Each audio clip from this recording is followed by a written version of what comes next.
one is available to take your call. Please leave a message. This is for Congress, you big, fat, white, nasty, smelling fat bitch. Why you took me off the motherfucking schedule with your trifling, dirty, white, racist ass, big, fat bitch, oompa loompa body ass bitch. I'm coming up there and I'm gonna beat the fuck out of you, bitch.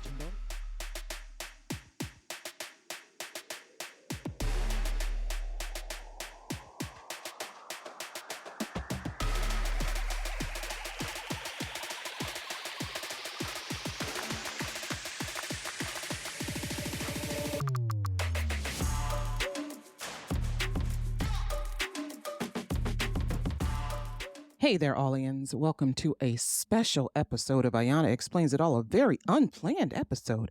I don't usually give you all an episode back to back, but this had to be done. This had to be done. I am going to dispense with the intro. You guys know all about me and the podcast. Visit us at www.ayanaexplainsitall for all things podcast. That's AYANA podcast. You all know me. Well, you think you know me. If you Google my name, Ayana Fakir, AYANA FAKHIR, one of the first things that comes up when you Google my name is the fact that Ayana Fakir, yes, me, I am an attorney. But not just any attorney. I am a civil servant. I work for the federal government. This is no secret. Unless you're new here, then it's I don't keep it a secret. But I don't talk about it either because, well, I work with an outfit that people are not always fond of. And so I don't like to disclose who I work for. But if you Google my name, it's all there. Because I work in the public, my salary information, my position information, it's all there. If you go to the Ohio Supreme Court and go to the attorney directory, my office is there. What I do is there. It's all there. It's all public. Okay. But I don't like to talk about this because for some reason people think that government lawyers are like high paid and we're fluffy and we're fancy and we're living high off the hog. That is not true. Okay. That is not true. Lawyers who work in the federal government make at least half of what our counterparts in the private sector make. Okay? Like my starting salary as an associate in the private sector was $100,000 and I got a $4,000 bonus. So I didn't start making $100,000 until I want to say it was maybe 5 years ago, 6 years ago. So as a 25-year-old, I was making $100,000 and then I lost my job and then I ended up finding a career in the federal government.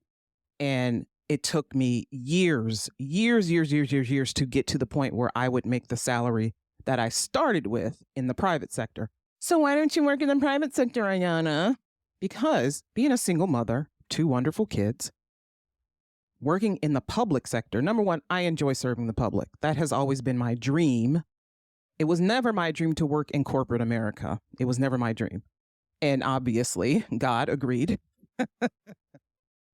But the demands of the private sector did not comport with my life as a single mother of 2 kids. A lot of people can do it. A lot of people can work hard and manage their lives with the kids and the job and the hours. That was not me. That was not going to be me. I was too fragile, and I'm still too fragile a human being to balance that. So I work in the public sector. It's not easier, certainly. It's still a lot of reading, a lot of legal this, legal that, analysis, people. It's still a lot of that. But I don't have to go into a courtroom. I mean, I can go into a hearing room if I wanted to, but I don't have to go into a courtroom. There are lawyers who do a myriad of things. We work in human resources. We work in management.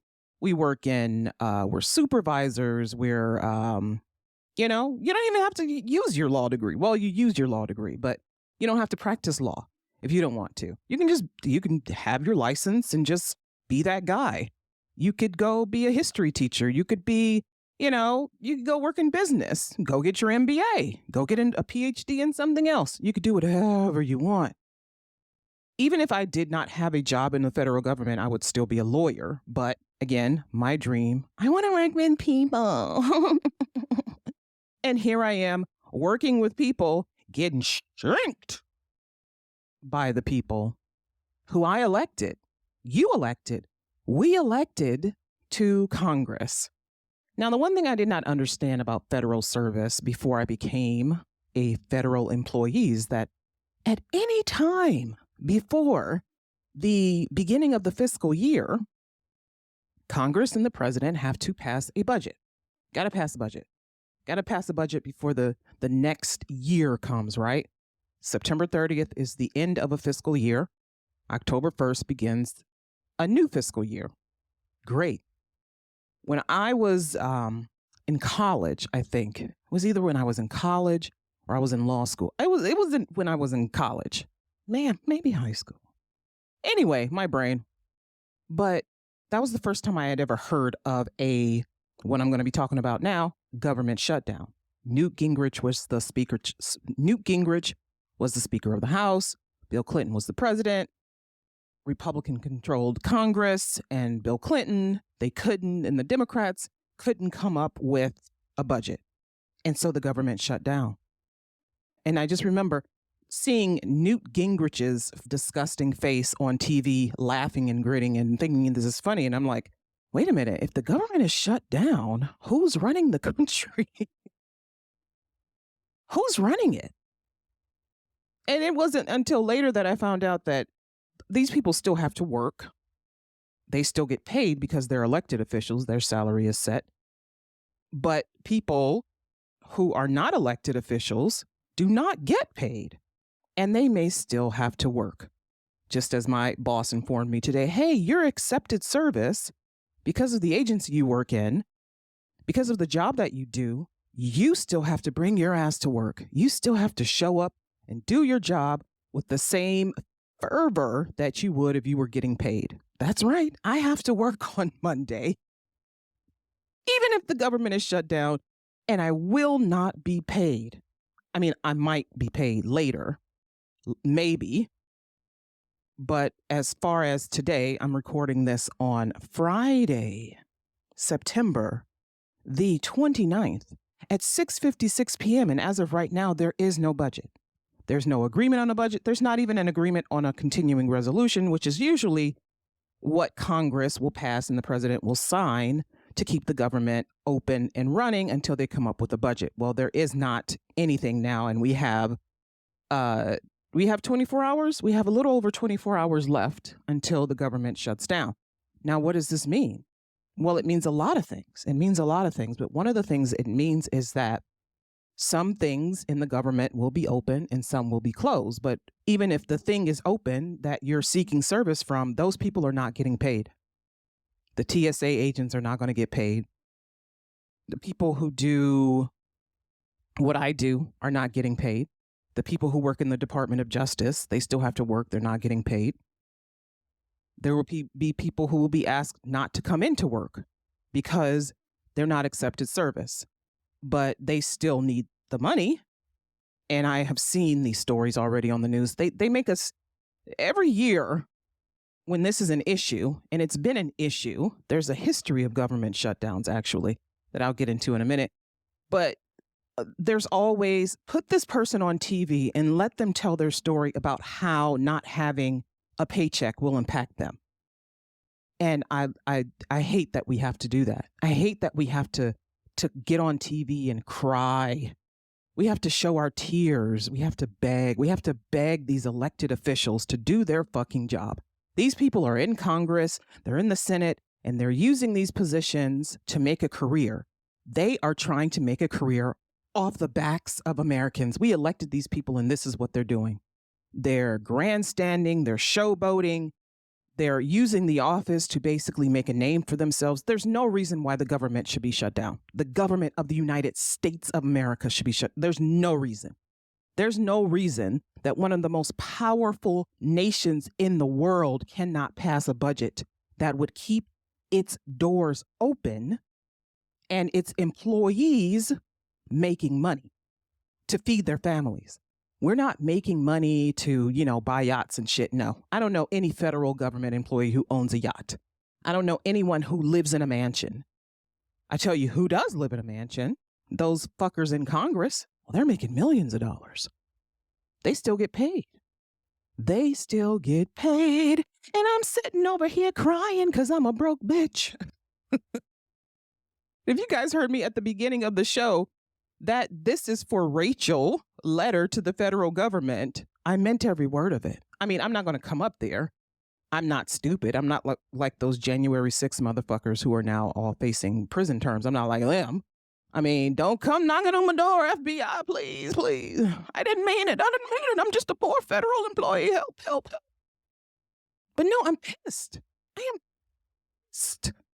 I am pissed because these threats of a shutdown, these shutdowns are all about discretional spending. They are always about discretional spending in the federal government, right? There are categories of federal spending. There's mandatory spending, which includes expenditures required by law. There is discretionary spending, and this is the category of spending on programs and activities that are not mandated by law. This includes funding for areas like defense and education, infrastructure, and scientific research. The budget process, the federal budget is typically proposed by the president and must be approved by Congress. Rarely do they agree. Rarely, because there's always one party in the presidency and then a different party in the House and the Senate. When Trump was the last time, we had Republican president, Republican House, Republican Senate, and then it went to Democrat Senate, and then it went to a Democrat House and a Republican president, and then it went to a Democratic president and a Democratic House, a Democratic Senate. Great, wonderful, got some things done. And then it flipped and went to a Democratic president, Democratic Senate, and Republican House. And this is where we have stalled. This is where we have stalled. The federal budget has stalled right there. Why? Because Republicans are not happy with the amount of discretionary spending the president wants. They're never happy, okay? They're never happy about SNAP. They're never happy about Medicaid, Medicare. They're never happy about WIC. They don't want to give you food stamps. They don't want you to have the EBT. They don't want to subsidize your medical care. They don't even want you to have medical insurance unless you have a job. They don't give a fuck. I have talked about this before. The health system inequities, the healthcare inequities, how hard it is for people to get insurance. And then when you get insurance, it's hard to maintain it, and how insurance is paying for fewer things, and how we had to beg the federal government to expand Medicaid during the fucking pandemic, and how it's just a mess, and Obamacare is a mess, but it provides some things that are really important like birth control. But then people are upset because abortions. And so now Tommy Tuberville is in the Senate talking about how he doesn't want the military to get raises and promotions because of abortion. And it's a mess. It's a mess. Government is a mess. Government is a hot ass mess. It is a messy, messy, nasty piece of work. It is nasty. I don't know why anyone would want to do this. I'm talking about being an elected official, that is. I don't know why anyone would want to do that. Why would you want to? And then if you get the job, why are you staying in that job? Because it requires you to literally sign your entire soul to that demon in hell. You have to become a different person. You have to become a brand new person. Or maybe it's the thing that brings that nastiness out of you. You're in government, you think, aha, I can get all of my wishes come true. No more spending on the poor. No more spending on this. No more spending. They had billions and trillions of dollars for that false war in Iraq, for that fucking war in Afghanistan. Trillions of dollars. But they don't want to spend any more the Republicans don't want to spend any more on a war in Ukraine. No more. They're done. No, we've given them enough tanks and bombs, and even though they've been able to hold off Putin, and even though they've been able to successfully fight Putin, first of all, even though Putin is pledged to receive arms and support from North Korea, America's done. We're done. We're over it. I've seen so many people post online about how they don't understand how the U.S. can find money for Ukraine, but they can't find money for education. Motherfucker, they were never spending money on education. There has never been a time, even when George W. Bush had that No Child Left Behind bullshit, there has never been a time where the U.S. government cared so much about education that they were just pouring billions and billions into education. No. The most they spend is on defense. Education is never going to be that bitch. Never. Never going to be number one. Never. She's never going to be queen, never going to be king, nothing. They can find money for the war in Ukraine, but they can't find money to feed the poor. You were never going to be a priority, poor people. Never. Never a fucking priority. You were a priority for FDR. You were a priority for Johnson. They both had deals and programs to help the American poor. But now, for some reason, Republicans in Congress and others, their supporters, have decided that poor people have had enough, that they shouldn't be poor anymore, that at this point it's their fault that they're poor, and that the government should spend less on them. So finding money to spend on poor people was never going to happen. They don't like y'all. They can't stand y'all. That's why it takes sometimes having to sue an agency, having to sue a state so that they will do right by the citizens. Like in Jackson, Mississippi, with the water crisis in Jackson, Mississippi, and the water crisis in Flint, Michigan, and the water crisis in Baltimore, Maryland. You have to sue the government. And the government has to investigate what's going on and take over cities and states and water systems and et cetera, because government agencies, the government is not doing right by the people. That's why there's oversight. That's why there's a Department of Justice. Because sometimes the government does not do right by its people. This is one of those times. And the impact on the economy, the impact on the economy is immediate, because people are going to spend less, right? If they don't have money, they're not going to spend it. And there's no subsidizing federal employees' paychecks. There's no subsidy that comes for us. There's no stimulus that comes for us, because again, a stimulus would have to come from the federal government. And since they ain't passing shit right now, instead they're holding hearings on fucking Hunter Bunner, Punter, whatever the fuck his name, Biden, and investigating his tax returns or some shit. I don't even fucking know. There was a whole fucking hearing the other day about it. And I told my friend Victoria, love you, Victoria. I said, I don't want to do a podcast episode on the government shutdown because it's just going to be me cussing people out. And woo-sa, woo, woo, woo, woo, woo. Because I'm getting there. I'm pissed. I am pissed. I am like so many millions. There are millions of federal workers and contractors who are going to be impacted.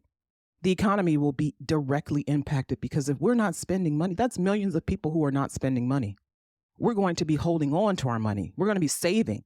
In fact, we're going to have to dip into our savings to pay for things, to pay for food, to pay our car, make our car payments. We're going to have to accumulate debt to do this.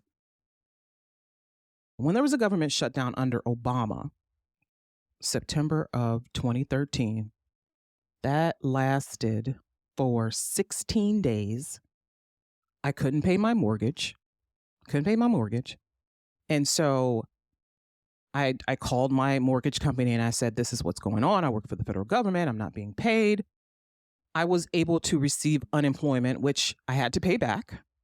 But that ding on my credit report lasted me for several years. I don't know if it's still there, but it was on there the last time I checked that I missed one payment. I paid it. They said, well, you can pay, you can skip the payment this month, but then you can pay like an extra $50 or something, or an extra $100, or give us $500. It was some payment arrangement. I mean, I think it was like give us $500 extra the next month or something. And, you can pay it over a certain amount of time. They were very understanding. Thank you very much.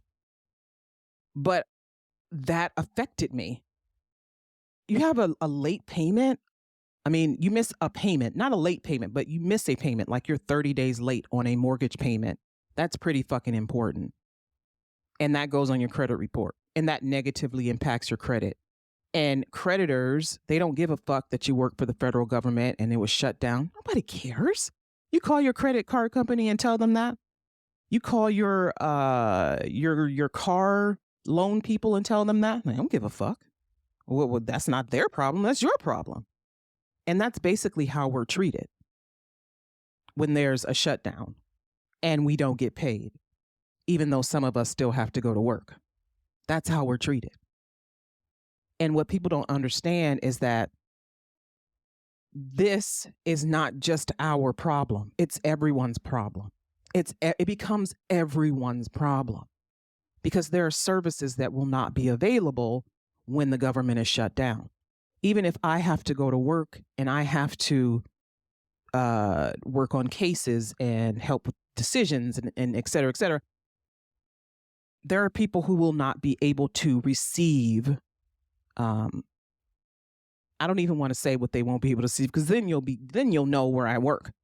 But there will be people who won't be able to receive the necessary and very important paperwork from my agency because the offices will be closed.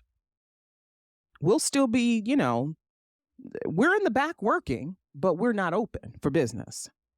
We'll still be working, but we ain't open for business.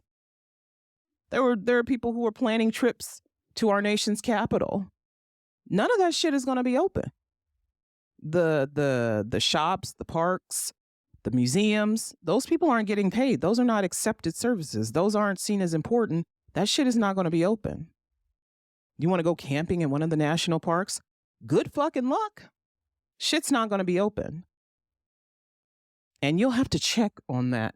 You need to call. Make sure you call before you go. Because some things will be open, but they will not be open for business. There's a difference. They'll be open, but they won't be open for business. There won't be any business doing when the government is shut down. And people don't understand that, right? Get it through your heads. This is more than just, that's your problem. No, it's everyone's problem. There will be parents who will not receive their SNAP, whose applications won't even get evaluated because we ain't giving out shit. You can't. There's no budget. There's no budget. So there's no money to give. October 1st, there's no budget. There's no money to give. There's no money for you to receive. There's no WIC for you to receive. They'll still take money from you. They told us that, we'll still be deducting your health insurance premium, and your federal taxes, and your state taxes, and your city taxes, and your taxes. So when you get paid for this 1 week of work, like this past week was 1 week of work, the last week in the fiscal year, they say, you'll get paid for that week, but the paycheck might be zero because we're still going to deduct all that shit that we deduct from every pay period. And I said, ain't that about a bitch? Ain't that about a bitch? So you'll keep taking money from me, but the giving, not so much. And not only that, we feel really sorry for you, but there's nothing we can do. And we have to deal with this so much in the federal government. This should not be happening in the so-called, because Americans love to call the U.S. the greatest country in the world, the greatest power in the world, can't even keep itself open for business unless these people agree on how much to spend for the next fiscal year. There was a time when we operated on contingency plans, one after another, because we could not finalize a budget operating on a continuing resolution. This is like, okay, we just agree to spend so much and so much and so much and keep the government open. Like we still don't agree on a final budget, but we'll keep things going along so that we can continue the business of government. There are times where we've been operating contingency to contingency to contingency to contingency, and it's not supposed to be that way. They're supposed to have a final passed budget. The Republicans have more shutdowns under their belt than the Democrats, right? But under Ronald Reagan, there were 8 shutdowns. The longest was 3 days. So it was 8 shutdowns. Longest was 3 days. Usually a shutdown happens and it's like one fucking day, like on a Sunday or something, or a Monday, and everything is fine. But what happened during Reagan's presidency is when all of this shit started, right? So the government shutdown occurs when Congress fails to approve funding for federal agencies. Great. But before 1980, agencies would continue to operate even without funding until Reagan's Attorney General, Benjamin Civiletti, authored a series of legal opinions that basically said government agencies don't have the authority to keep operating when there's no funding. He said, no, you can't do this. And so this began well, if there's no funding, you have to shut down the government. Shut down the government. Somebody said the government should be shut down. Oh, because maybe they didn't think that it would actually happen. And then it happened 8 times during the presidency of the person he worked for. Great going, Civiletti. Good job, Civiletti. Civiletti's like the kid in class who it's like 90 seconds before class is supposed to be over and the teacher goes, "Are there any questions about today's lesson?" Civiletti raises his hand and he asks a complex question that requires a long ass answer and the bell is about to ring and it's fucking the end of the day and you just want to go home. He's that guy in the office staff meetings who keeps raising his hand to clarify or make a point when you just want to go home, when you just want to get out of the meeting and go home. Here come this motherfucker. So that's why we have these government shutdowns. That's why there's the legal basis for these government shutdowns. And now the current House Speaker, Kevin McCarthy, who is, by the way, absolutely shitty at his job. And of course he is. Nobody wanted him to have the job. Not even anyone in his own party wanted him to have the job, but he has it. And he's proven them right. You suck at your job, sir. So Kevin McCarthy, who notoriously sucks at his job, currently is insisting that billions of dollars be made to tighten border security, to be included in any stopgap measure to keep the government open, right?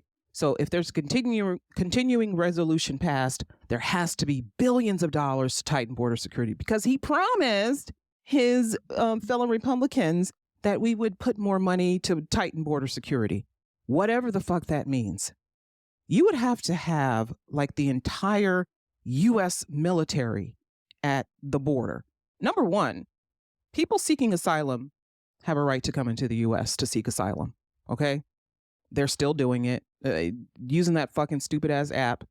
It hasn't, it's not stopping people from coming into the U.S. and seeking asylum.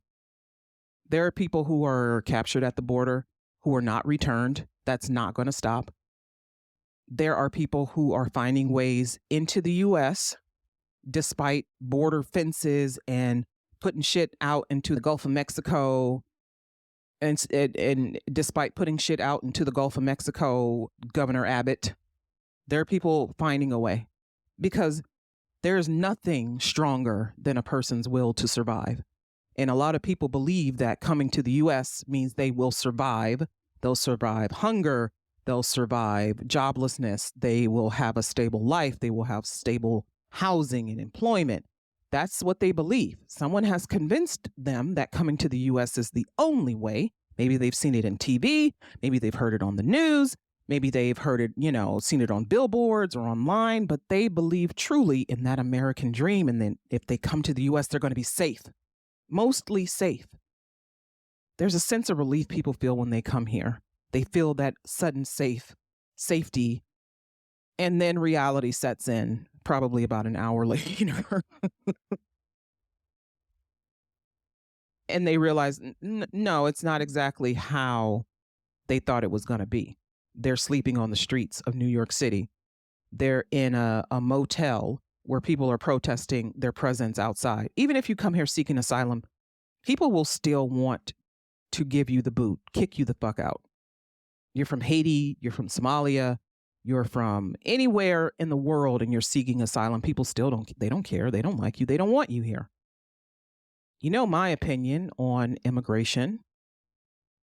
If you make it here and you want to work, hey, go to work. Americans are not lining up to do the jobs that these migrants are very willing to do, to work on the farms and the fields. They're not lining up to do these things. They just are not. They aren't. The nature of the work, the nature of the jobs, working in the heat, working long hours, not getting paid at the end of the day. There are things that migrants are willing to look the other way on. That's just how it is. I'm not being glib. That's just how it is. There are, migrant workers unionize. Absolutely. They get better working conditions. Should they have better working conditions? Absolutely. Should there be children working in factories? Fuck no. But over the hundreds of years of this country, people have accepted that there are certain jobs that immigrants are willing to do, that Americans are too hot or too cold or too pretty or too nice or too rich or too educated to do. So these people are coming into the country. The problem is that there's nowhere for them to go. The housing isn't available.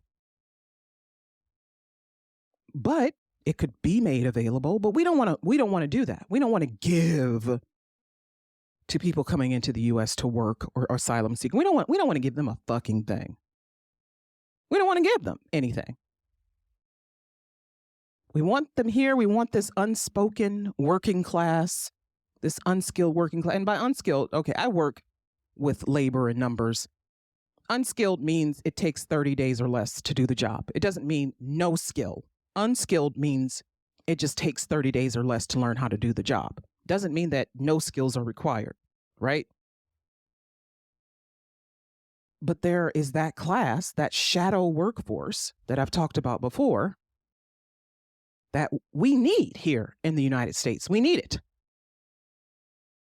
But that Republicans, and some Democrats too, are insisting are a strain on the economy and the social welfare system. So is it a problem? It's a problem because we don't have the resources necessarily to handle the number of people, but it's not such a problem that you have to shut down the fucking US government to deal with it.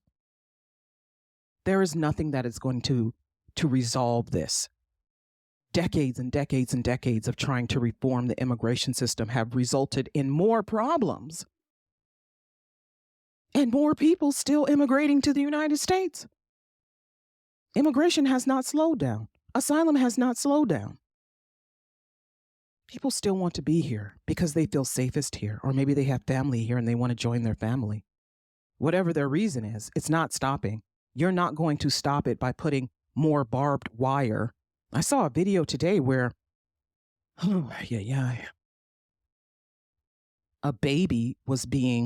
a Venezuelan family was crossing the border. They found an opening through barbed wire fence. They wrapped themselves in cardboard, including a 2-year-old, wrapped her in cardboard, and were pushing her under the wire, through the wire.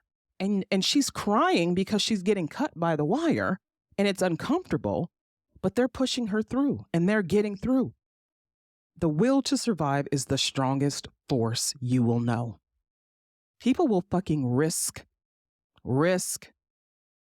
bleeding, bloody, gaseous wounds to make it over the border. They're not stopping. They're not stopping. But you stopping the government because they're not stopping is asinine. It's silly. We need at least a short-term funding measure. We need at least short-term funding for the federal government. Because the Republicans are going to grandstand on this. Well, we're for border protection and the Dems are against it. I've already seen it. The Sherrod Brown is my senator in Ohio, and his opponent is some former sheriff of some county in Ohio. But he's running on border security because fentanyl is getting over the borders. You know what else is already in the U.S. that doesn't even need to come in from the foreign countries? Fentanyl, made right here in the U.S. Fentanyl is made in the U.S. Fentanyl is made all over the world. It's made in Mexico, made in India. There was a story I read a couple months ago about a public official. She worked in law enforcement. She was importing fentanyl from India, using her government computer to do it. Worked in law enforcement and importing fentanyl. It's not coming through the borders. It wasn't being snuck in on a Honda, in the trunk of a Honda Civic. Hell no. She was ordering it. It was coming through the mail. Fuck. But you want to blame the borders. Okay, let's blame the border. Border is a hot button, is one of those dog whistles. Border security is a dog whistle. Ukraine, a dog whistle. You all think that if the U.S. stops spending to help our ally, Ukraine, that they're going to give that money to poor, for education, for food, for kids going to school, student loans. They're not. They're not. They are not going to give that money to anything else. They had it to give before the war in Ukraine. They had it to give and they didn't give it to you. We had to beg for those stimulus checks during the pandemic, had to beg. That first one was a gimme. Yes, you guys need it because you're not working. Then those other two had to beg for that. Beg for it. Those extensions on stopping student loan payments, beg for it. Had to beg. Because they didn't want you to have it. They still don't want you to have it. Republicans don't want you to have it. They want, because a lot of states are tied to student loan payments. Their budgets are tied to student loan payments. They have money that they are owed from student loan payments. They want their money. And so Republicans sued to stop Biden's student loan assistance program, and they were successful. And Biden and Vice President Harris are trying to come up with other ways to do it, and they've found some ways, and I've seen people get their loans forgiven. But there are still millions of people who are not going to receive assistance, who are going to, on October 1st, have to resume student loan payments, and they can't afford it. If you're a federal employee and you haven't qualified for the PSLF, and your shit is going to resume, but you're also not receiving a paycheck because the government is closed, what the fuck are you going to do? There's probably another deferment somewhere out there. Thank God my loans were forgiven. I've been in the federal government for, how old is my son? It's been 18 years that I've worked in the federal government. 18 years. What that lady say in Titanic? It's been 84 years. And thankfully, I qualified under the extended PSLF waiver because of the pandemic, had my loans forgiven. I've been pushing for loan forgiveness for everyone because I'm not one of those people who's like, well, I got it. Good luck to y'all. I'm not one of those people. Empathy makes me, the empathy that I possess, sometimes I don't always use it, but I'm learning more and more about the condition of humanity and that people need it more than ever because shit ain't all black and white. I am pushing for things for people that I have. I want for people, even if I don't agree with their, their politics or whatever the fuck, I want them to have what I have. I don't believe that I should have something and you shouldn't because of what you believe in, who you follow, what you do, et cetera, et cetera. But you might feel that way about me, but I don't have any control over that. I can only control myself. That's why I'm sitting here talking to you guys about this. Because even if I know that I'm going to get my back pay, probably, almost assuredly, because the unions are not going to let this shit go by without compensating the federal employees. Even though I know that, I'm still going to sit here and tell you how fucking whack it is for the United States government to be closed for business and how this shit should not be happening and how it continues to happen because Congress fails again and again and again and again. Because since these people were elected and sworn into office this year, the new Congress, since the new Congress with Kevin McCarthy as the speaker has been initiated, they've done absolutely fucking nothing. They've done nothing.